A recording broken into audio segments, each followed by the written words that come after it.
Before I realised I had problems or official problems, because certain times I just thought it was normal to be thinking this. So, for instance, if you have OCD, your intrusive thoughts can be really bad. So they can be anything from you need to throw, not that I thought this, but you need to throw that table at that person. Otherwise, your family will die. That's a very real thing. And this is OCD. Like, this is what you have. You know, when you have that feeling that you want to jump in front of a train, I think everyone's had that. You're standing on a mountain or something, you have an urge, times that by 100. That's your intrusive thought. Wow. So certain things that I done were because of my intrusive thoughts. Wow. I actually had a friend who passed away a few years back, and he was going through intrusive thoughts. But people around him didn't think it was as far gone as it was. And he was, I mean, his mum was actually working in the field. So she was, I think, a mental health nurse.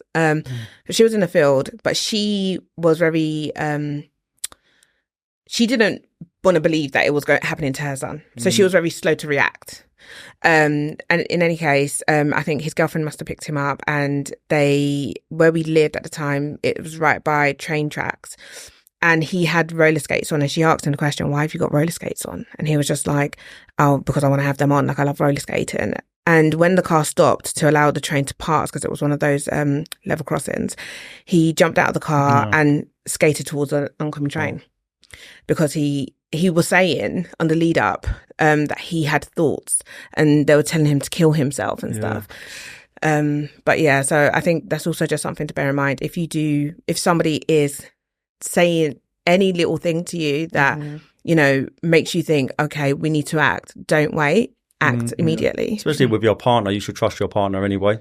So you need to be open with them. Like, there's certain things I don't want to tell my partner, but after 6 years, he kind of needs to know that I'm having an intrusive thought that I'm going to slap him. Which has happened. Not to make light of it, but he knows, and he supports me. He understands. Or if I'm going through a bit of a depressive state, or I'm going to have a panic attack, he knows to leave me alone, but to be there. Like, and don't bombard me with, you okay? The worst thing to do is ask people if they're okay. Just make sure are you all right? Yes, it's the worst thing. Yeah, no I can relate to that in terms of when you say, are you all right? Now I'm just going to cry more. If someone wants to cry, if someone wants to stand there and cry, for me personally, I don't really like to be touched. I'm that person. But if I cry, I don't want someone to come and console me. I want them just to show that they care and that they're there. And you can do that with your partner, because you know your partner knows you. So I think you need to be really open with it. Depending on how your relationship is with that person, obviously it needs to be a trust thing. It's so interesting. You say you're lucky in that way, in that you've got this relationship where the other person is in tune,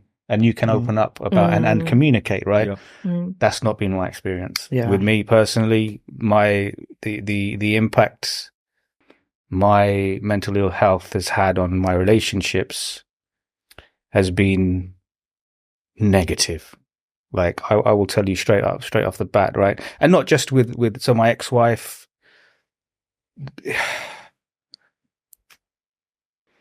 like, it still hurts to this day, the profoundly negative impact I had on that woman's life, right? And for me, it was emotional abuse. That's what I put it. That's what it was, right? And I have to stand up to it. But when I got depressed, when I hit a certain point, my barriers came up. Boom. Like, I had this mental switch in my mind that as soon as I flicked that switch, emotionless, right? Because I had to do it, because otherwise I would have lost my shit. Yeah. And done something stupid. So I had this mental switch, and I flicked it at that point. Barriers came up, stone-faced, right? That was my survival mechanism. Now, you see that from the point of my wife at the time, and it's just ignoring her. Completely ignoring her, right? For days on end. That's emotional abuse, right? That's not what my intent was, but that is the impact it had. And so that was very disruptive to her, for sure. But not even in personal relationships with partners, even in working like I've had relationships in the work environment, ironically with females, and again, the impact I've had has been profoundly negative. It's really interesting because we've actually worked together. Yeah, that was a different time. I'm talking about way before we met. I'm like, 'cause in my head I'm thinking, I'm like, that's interesting because I felt fine. But it was way before. To be fair, I mean, I was going through some shit at that time. But do you know what's so interesting? It's so funny because I knew that. I feel like I knew. Really? Yeah. Because of the little thing, because you sat next to me. I know, so because of some of the little things you said, I feel like I knew that, but I feel like I wasn't really well equipped. Yeah. And I also we hadn't known each other that long. We didn't know each other that long. So for example, if Nay was to ask me something and I feel like she was going through something, I would more likely say something, reach out. Sure. But because obviously we just met, but I knew at the time, which is really funny because when I think about it now, I'm like, yeah, that makes sense because he said this, he also did this. Interesting. Yeah. Really interesting. No, but so this was way before we met. But in another work environment, like where I used to work at Barclays, of all the places. But anyway, it was a black woman that used to sit next to me. She was like, I was a team lead. She was sort of second in command. And this woman was strong. She was vibrant. She was well liked. She was a lion. She was a lioness. Love that. Love that really strong woman. And in the course of my 6 months there, I reduced her to tears. You know, this woman that, and little old me, and it's not like that was my intent. Like I started my job, like I'm going to make her cry. You know, that wasn't even in my thinking. And yet with my mental ill health and the way I was set up to deal with things, I'd learned myself, right? No one taught me, but I had to because it was self-preservation. I had to do these things or I'm going to get sacked or I'm going to lash out or I'm going to do something stupid or say something stupid. For me, it was self-preservation. For the other person, it was nothing but negativity. And like I say, this strong woman, and at the end of it, like I walked off to get a cup of tea and someone up come to me, they were like, oh, listen, she's sat there crying. And she would be the last person I'd ever think of, you know, that'll be sat at work crying. So how do we improve these working relationships then? Because obviously you're touching on working relationships. And obviously I was touching on the fact that we've worked together. And even when I feel like I knew just because of certain things that you said. But how could, for example, I have done better in that situation if I'd known you? Let's say I'd known you for like a year, what would my manager or someone else's manager do? Or Anthony's a manager. Nay, what would you do? It's such a tough one, right? Because you're not a trained psychologist, right? You're not trained in that field. We're work colleagues. We hadn't known each other for too long as well. So there's those boundaries, Definitely. right? So you're absolutely justified in what you didn't say, right? And I don't hold it against you that you didn't say anything. I mean, your hair, so. For sure. So it's a tough one. Like, I think if you're a manager and you're line managing people, that is and I've done line managing. I hated it, right? I hated that role. It is a tough one because really you're dealing with essentially your children. Yeah, I was just about to say that, and that's what it is. No, literally. We've said it in the previous episode where we were talking about being a manager, and it is like having children, and it's all different personalities, and you know you need to be, you know, you might get on better with some of your team members than others, and it's not deliberate, but maybe you can relate or they feel like they can connect with you better. Training, I think it takes a lot of training. If you're going to be a line manager, I think the work needs to support you in training. Absolutely. For you know, these levels of a lot of times they just kind of promote you to that role because you've had the years experience in the job, but that doesn't equip you to be a good manager. And so more, like you say, more training needs to be put in place for people skills and knowing how to handle and deal with people, because you know, if you identify that somebody in your team is going through mental health, you should be able to identify that. You should be able to pick those things up. Same way they'll, you know, it's important for somebody in the office to have first aid training. There should be someone in the office that has, you know, mental health training in order to be able to identify if somebody in your team is going through something. And I feel like that's why my workplace did the course. Yeah. And do you know what's so funny? So many people signed up to the point where they had to say that we'll run it again. Yeah. Because I think a lot of people, again, are aware of these things and they do want to do better. Yeah. They just don't know how. They just don't know how. In the workplace, if you can provide these environments, right, there's definitely a need for it. Yeah. Like people won't admit it, but as soon as you give them the opportunity, they will, as you said, they will jump at the chance. Yeah. So I think it's up to companies to really provide that, like set some budget, like take some money aside and focus on the mental health of the people who are standing up your company for you, you know. And ultimately you'll make more money because they're in better health. Yeah, Exactly. well, this is the Yeah, thing. so it's actually a cycle. And you It's get an closer. investment, Well, that's the isn't thing. it? You get closer as a result of that. So this example I used, the lady, she was one of the managers, seen as a real drill sergeant. And yet she's there breaking down in front of her subordinates. Yeah. Crying. Yeah. Like that broke down so many barriers. I'm sure of it. Right. So even through that process, you're getting closer to the people you work with, and that's got to be a benefit to the company as a whole. Yeah. And another thing to touch on, because I've worked with a lady who, you know, she had many years experience in her field, and she was very high up. She was at director level in another company. She came to a company that I was working at, and she unfortunately just had, you know, a lot of breakdowns. The job was so stressful for her to deal with. And then in comes imposter syndrome, where she doesn't feel that she's able to do the job. And not because, you know, she's got the credentials, she can definitely do the job. But in the working environment she was in, it didn't allow for that. It just triggered her imposter syndrome, and she felt like she wasn't able to do the job, and she ended up leaving. That's why it all comes down to support. You need support. You can't just be a manager by yourself. You need who's supporting you. Exactly. You know, who's supporting your manager. You need to have that support. So everyone needs that. Otherwise, of course, you're going to have imposter syndrome coming in. When you come back from a prolonged period of time off, you'll be like, shit, I can't remember how to do my job. Yeah. And then she's going to have another breakdown all over again. And I think the language that everyone uses as well, like burnout is such a big thing. Burnout means breakdown, but no one uses that correctly. It's like, oh, I'm burnt out. You're not having a breakdown.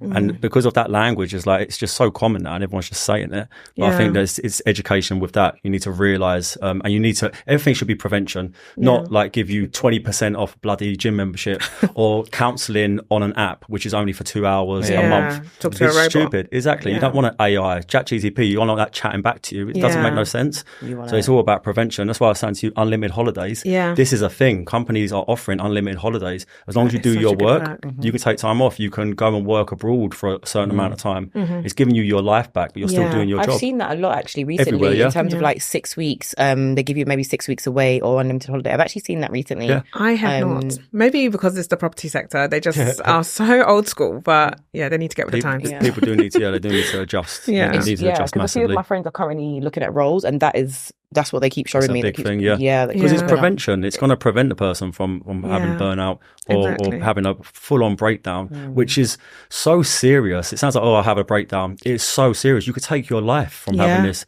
This is ridiculous. You need to put prevention places in place at any work level. It doesn't matter if you work for McDonald's, doesn't matter if you work for Marks and Spencer's. It does. Everyone should have access to all of the help that they need, all of the support, everyone, because we're all people. Do you feel that healthy eating also plays a impact? I was about to say what are your mechanisms, because you know what I'm probably going to say for mine. So I was going to say, because the guys have kind of spoken about their mechanisms to deal with their mental health. How would you say you deal with yours? I was actually asking. I know you just go back. Do you think healthy eating helps? But I feel like my own personal answer to that. Oh, let me come back here. My own personal answer to that is yes. I feel like how you eat, how you look after your body, even going to the gym plays a massive part. But that's my own personal opinion, and that works for me. I feel like that might not work for somebody else, because sometimes I sit down and I eat a tub of ice cream because I want to. Well, this is the thing, because a lot of people are emotional eaters, and so some people could turn around and say, eat like treating themselves to a Chinese just makes them happy, or having a glass of wine makes them happy. But let me sip on that. But it's probably very short-lived. So it's like you say, what's a long-term way of just... You know what? There's nothing... Sorry to... No, that's okay. I'll cut you off there. There's nothing wrong with spoiling yourself. Right? Every now and then.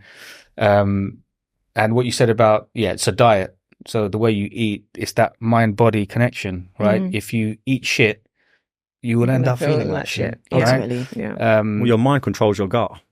It controls your gut. And your gut's your second brain, apparently. It's all linked. It's all linked. So this is what I realized. So I've suffered from skin conditions all my life. Eczema, like uncontrollable. like scratching. I was taking drugs they give to people that have organ transplants to stop my shit from, exploding. Anyway, the gut health, right? The gut controls the health of everything in your body. There's books on this. Go out and buy these books and read these books. It's scientifically proven. The way you look after your gut will have an impact on the way the rest of your body works, right? So the way you eat, for sure, right? But again, people look at it as, you say the word diet and people are like, yes, okay, I'm going to spend the next 6 months and I'm going to just do this. No. That's nonsense. As soon as you start putting a time limit on things, it's not sustainable. You're just going to backslide into what you're doing before.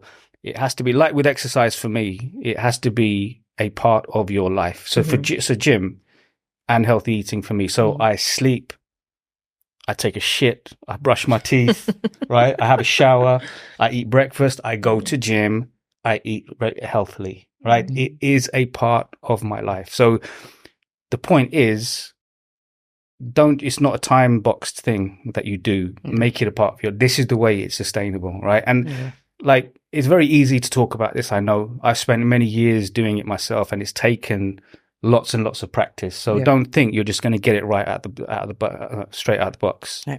It's going to take time, but it's the way it's that mental, back to the mental again, right? It's the viewpoint you give it, right? So you take it from something which is just for a couple of months to something which, this is the part of my life. You wouldn't stop brushing your teeth for 6 months. You wouldn't stop bathing for 6 months. So why would you stop your diet after 6 months? It has to be a part of your life. And that's one way to put it. Like, I've got proof of this as well. So this is quite messed up. So when I was I was going gym, I built myself up as exactly how I wanted to. I was obsessed. It was great. Then all of a sudden I need to go to the toilet, be a bit graphic, I'm not no food here, so it's fine. But I need to go to the toilet a lot. And it was a sign of bowel cancer. So I went to the hospital, in and out of hospital. I dropped weight. I'm 6'2" and I weighed 8 stone.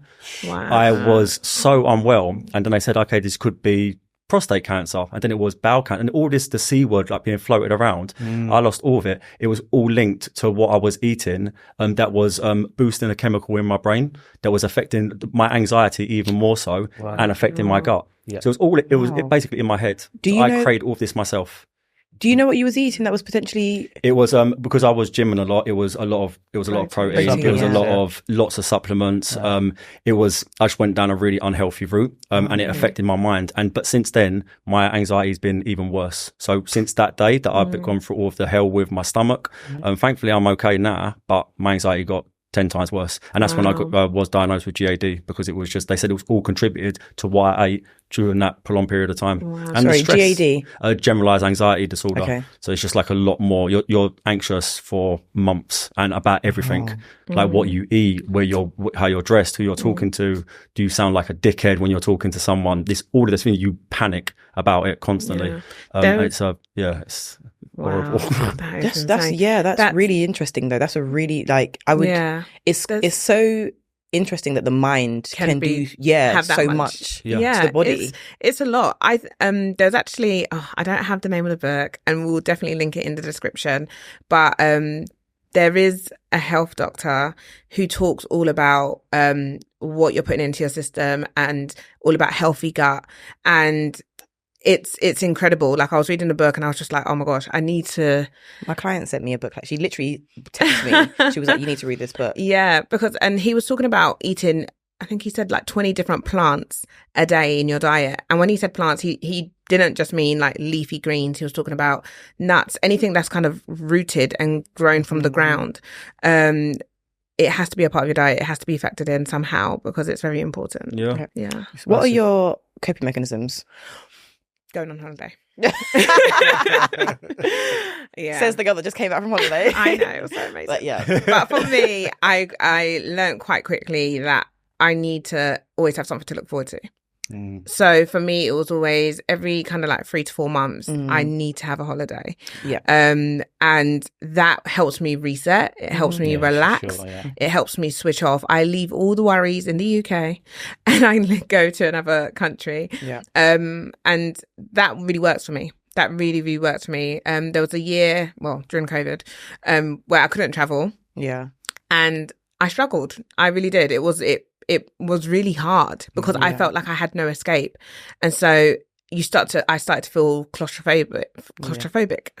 I just felt trapped. Yeah. You know, I felt like I needed some escapism and I couldn't find that anywhere. Yeah. So, but yeah, holiday is my big one. But then I also have like smaller ones and it will be doing something fulfilling. Okay. So, whether it be working on a passion project or, you know, I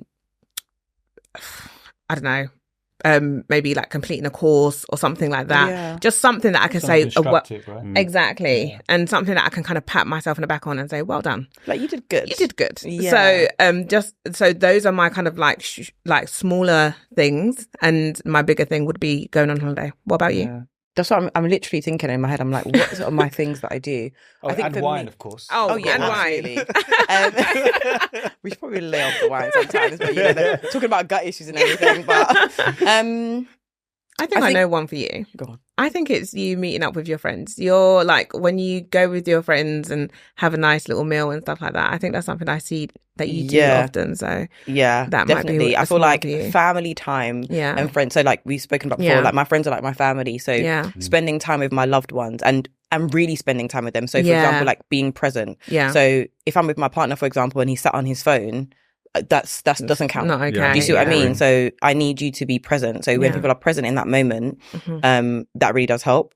I think the gym and eating well for me really, really, really helps. Yeah, it really works because it keeps my mind fresh. And so like recently I've started doing Pilates and it's so painful. But it's the hard. Thing is, it takes I don't think about anything else. Yeah, apart from just the pain and the fact that the girl next to me is literally doing the craziest move ever, and I'm like, I have to get there at some point. So like things that motivate me, and like you said, constructive stuff. So you know me, I do a lot of courses because I just like the mental health one, I did the wine one, I went wine tasting yesterday, but like just little things like that.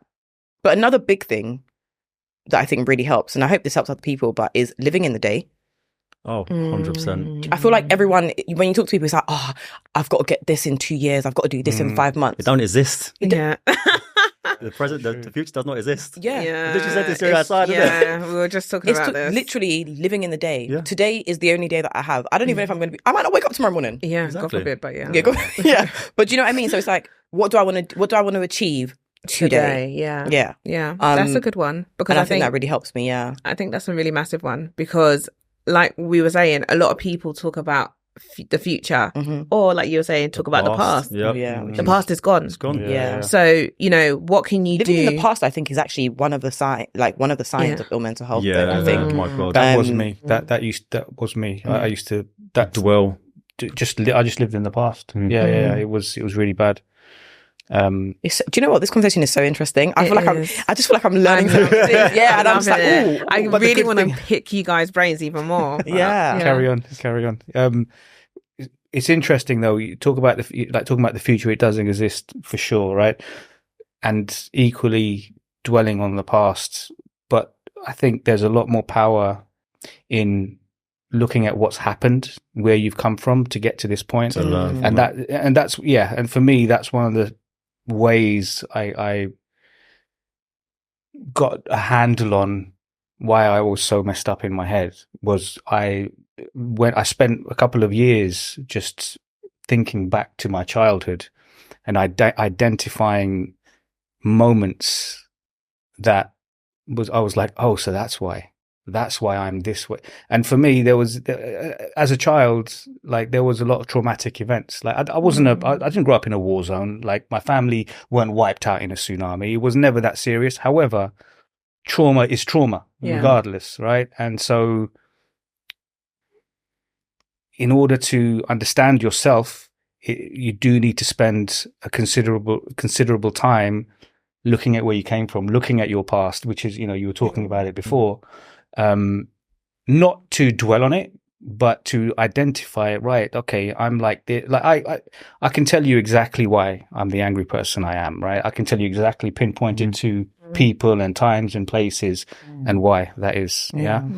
But that's why there's like eye movement therapy, innit? You do that therapy to regress backwards, and it can deal with a core thing that's happened in your childhood to make you better for the present and for the future. I heard of that. Never heard of that. Yeah, it's terrifying. Apparently, it's like certain things that you can go back to. Some people don't come out of it, so you need to be a certain kind of person to be brave enough to confront something that you've buried deep down. How do they like? It's just, I think it's, I mean, I don't know. I actually don't know. I know it's using your peripheral vision. So you're moving your eyes, and then they ask you questions, and then your brain is engaged with you because you're activating your vagus nerve.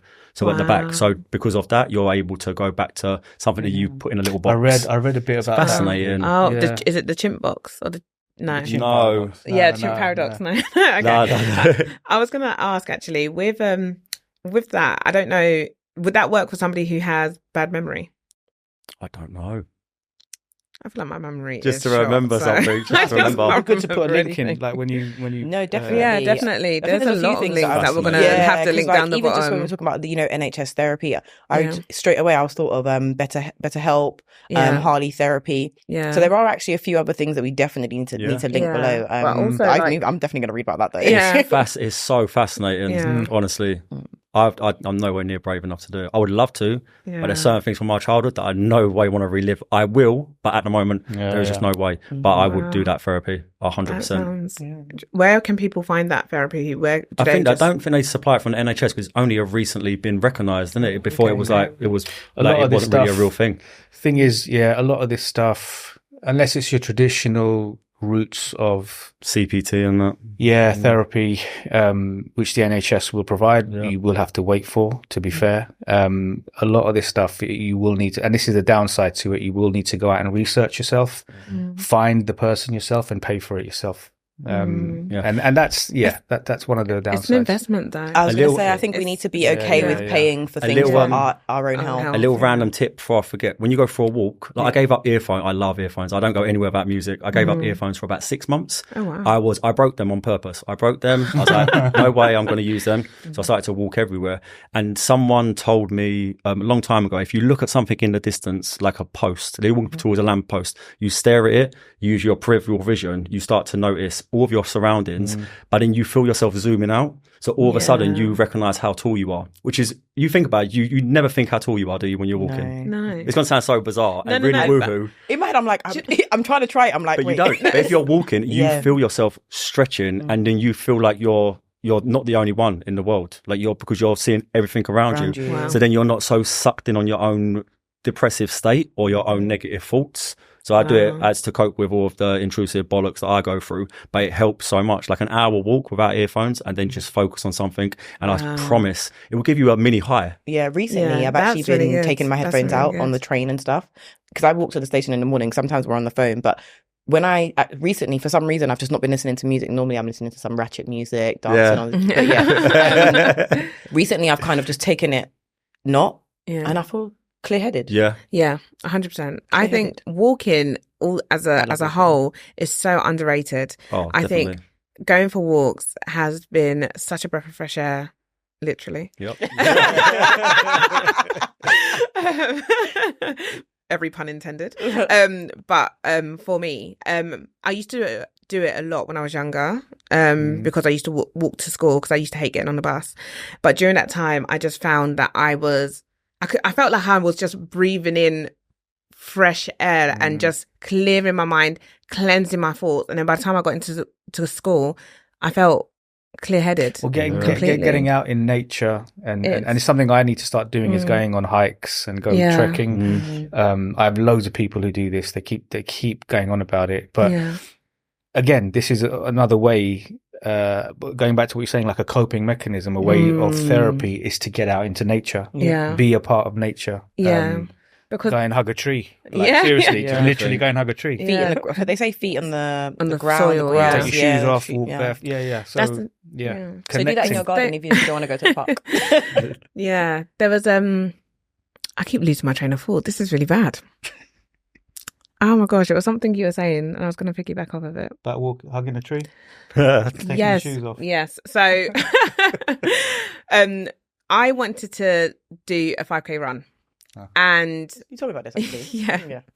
And when I was talking to people about it, there were people who were doing long distance running. They were saying it was mind over matter, and I'm there like, oh, I can't do this run. They're like, you can, but it's all about mind over matter. Like a lot of people that do the long runs, I say struggle, but they too battle with the I just want to stop and I want to give up. But it's all in your mind. If you tell your mind to keep on going, you will keep on going. And so it's a good way of training your your brain. Yeah. And I think that goes back to Anthony's point right at the beginning, to be honest, about because everyone has mental health. It's sometimes whether it's good or bad, and sometimes you just need to keep sometimes talking to yourself, but how you do talk to yourself is a massive impact. Well, I was gonna say, is talking to yourself considered like, if so, I must be well, no, but some people say that. Like, people are like, you talk to yourself, and they make it seem as though it's everyone's got their inner voice. Everyone's got their inner voice. I know it's a thing, like everyone has their inner voice, but I feel like it's seen as you're crazy if you talk to yourself. I don't mind. I don't. No, I'm just saying, like, just to clear it up, because I feel 100%. like a lot of people do see it as like, when you're like, oh yeah, I was talking to myself, people are just like, well, you talk to yourself. The thing is, do you know but what? It's actually a You're very so normal right, thing. But I do it every single day, Yeah. and I even do it at my desk. And my manager, my colleague will just be looking at me, because in my head, I have 2 million thoughts at once. Oh yeah. Sometimes just speaking to the screen, that I can see my reflection in sometimes makes a massive difference. Yeah. But I think that inner voice also needs to be trained.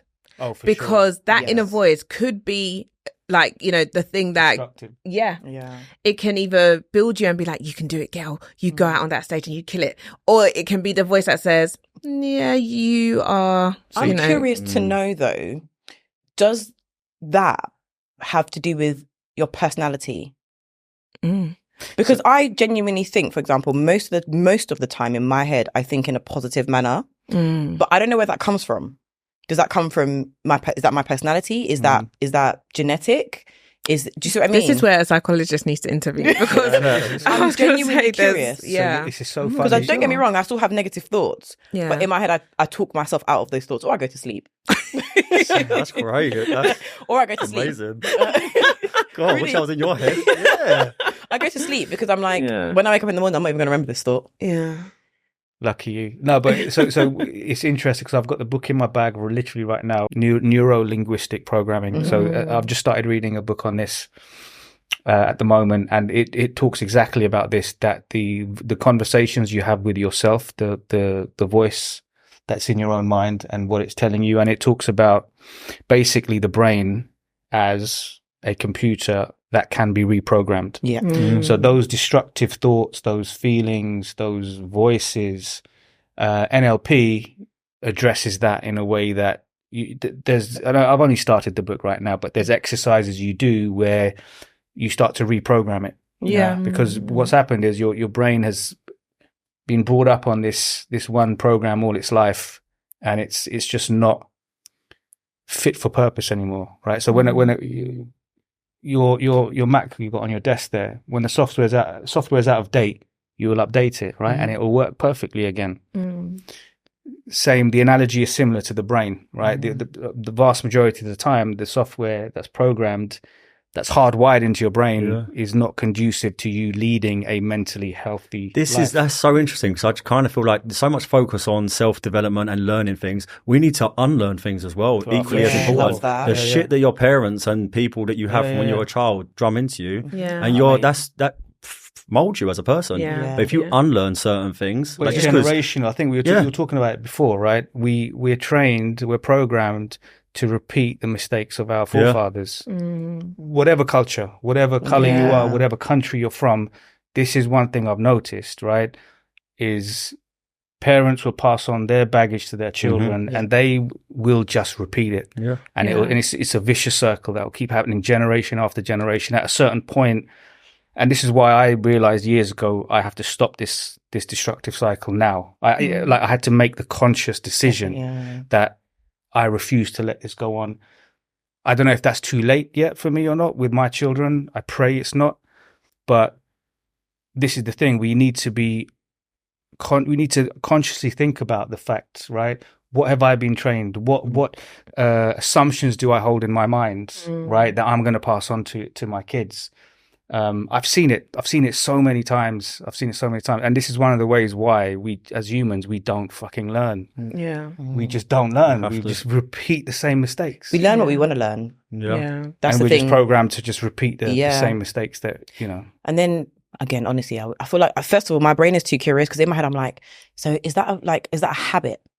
Is there a way we can kind of break these habits? And then, do you see what I mean? Because I feel like because most of the time we recognize. We have to consciously recognize that we recognize that there's a problem, but we just don't really necessarily do much. But then there's also probably a lack of understanding behind it as well. But it goes back to the point you said, is you need to consciously have that realization. People will go their entire lives, no, I've got no problems. To be honest, if anyone ever says that, there's nothing wrong with me. Anyone ever says that in itself, though, when they say, I have no problems, or I have no flaws, that's a massive lack of self-awareness. It's a flag. We all have problems. We all have issues, That's why we're human beings. But men, and again, admittedly, men are probably, the way I see it, right, from my own perspective, men are worse at doing that, in that we're just completely emotional intelligence, what you're saying, the ability to understand your own emotions and identify those emotions that, you know what, that's not conducive to me being a decent human being. I need to do something. Like 95% of people, I and I could be overgeneralizing here, but the vast majority of the people I see, they don't have this mechanism, that they just go through life being that person they are, thinking there's nothing wrong with it. Until you sit down and emotionally investigate yourself, right? What am I doing? Why am I doing it? How is this impacting people? Yeah. Is this a problem?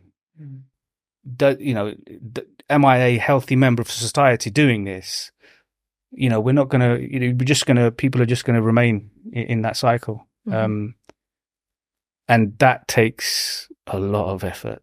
That takes a lot of effort. I'm not going to lie. I think men are definitely getting better now, talking and being a bit more open. Because if you think the biggest cause of death in men under 45, I think it's under 45, is suicide. Yeah, it's mad. And in the construction industry as well, that is the biggest. Because I always thought it was IT. It used to be IT, but then now it's construction. Really? And there's so many because they're overworked. But now people are being a bit more open and talking about it, because it's such a macho industry as well. But then it just goes back to being open and just being able to talk and not feel fearful that someone's going to judge you or use it against you, especially within work. Yeah. And I think, again, just in regards to that, as parents, you need to be better when it comes to creating a household for the kids to be able to express an open household, their views. Because I feel like you don't just get to 30 and have these problems. These problems start from somewhere. And if you can't even express them in your own house, or talk about your feelings openly in your own house, how do you learn to then do it outside of your own house? So as parents, even though I'm not a parent yet, but one day, we need to kind of take ownership on that. And it's definitely something I will consciously try to work on, I think. Yeah. That's another conversation. I mean, we could talk another. That's another conversation. I was literally about to say, just as a cliffhanger, like maybe I have a friend who actually is, she's raising a young son. Her son is 8 and his dad is going through mental health. And mental ill health, sorry.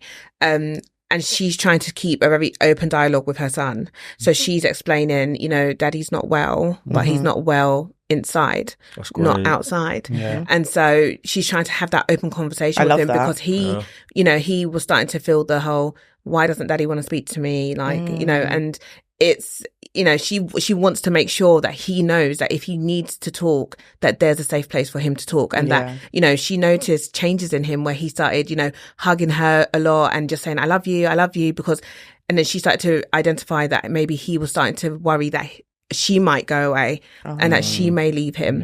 And so, she's trying to do her best to make sure that there's a safe space for him to feel like, that's beautiful. And shout out to her, because that takes a lot of courage. Yeah. It's definitely not an easy journey for her.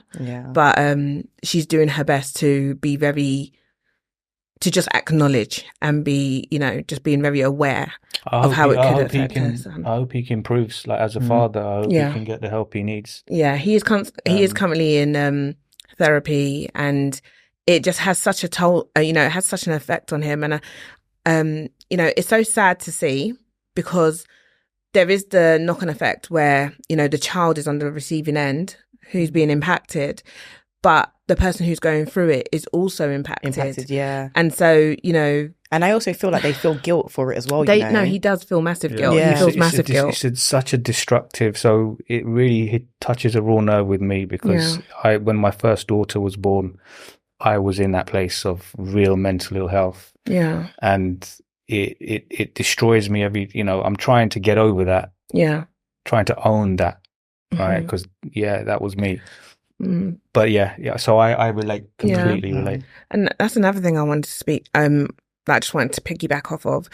I feel that they speak a lot on women going through postnatal depression, but I think men also do go through that as well, as first-time fathers or just fathers as a whole. They go through that experience as well. That's really but interesting. It's only really identified with women, not so much men. And I kind of agree, we need to look into that. Yeah. But guys, thank you so much for coming on to the show. Yeah, thank you. It's been so insightful. Yeah. Thank you for having me, for sure. Cheers. It's been really good.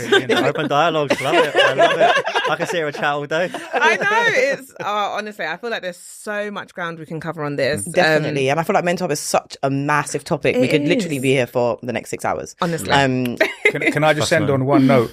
Really, there's a lot of research. There's a lot of places you can go now. What's it called? Psychedelic assisted therapy. I have to give a shout out to psychedelic assisted therapy. It's something I'm going to try myself. Yeah. So I'm talking about ayahuasca, psilocybin. There's something called ibogaine, which is gaining popularity now. You go to retreats for people with mental health illnesses. The research that's been done, the results that are coming out of these places, right? This is taking a hold, and it's going to get huge, right? Because this has the power. These psychedelics have the power to rewire the brain. Okay, and it's being shown to just do some research online. Anyone who's listening to this, it's time for governments to start loosening the laws so that more research can be done, so that more people can take part of this. Because right now, if I have to do it, I have to go to another country, which I'm planning to do later this year. But big shout out to psychedelic assisted therapy. Amazing. Okay. Thank you so much. Thank you for listening. Thank you, guys. Don't forget to comment, like, and subscribe. Yeah, if you have any stories that you want to share, please feel free to reach out to us. DM us. We're more than happy to reply. If you need a listening ear as well. And then we've got Anthony and Farhan as well, who are, I guess I want to say, available to you if you have any more questions to them personally. I think, as Anthony said, he's a mental health advocate.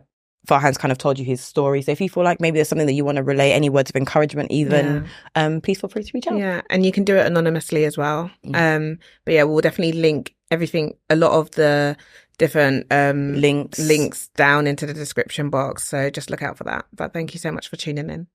Bye, guys. Bye.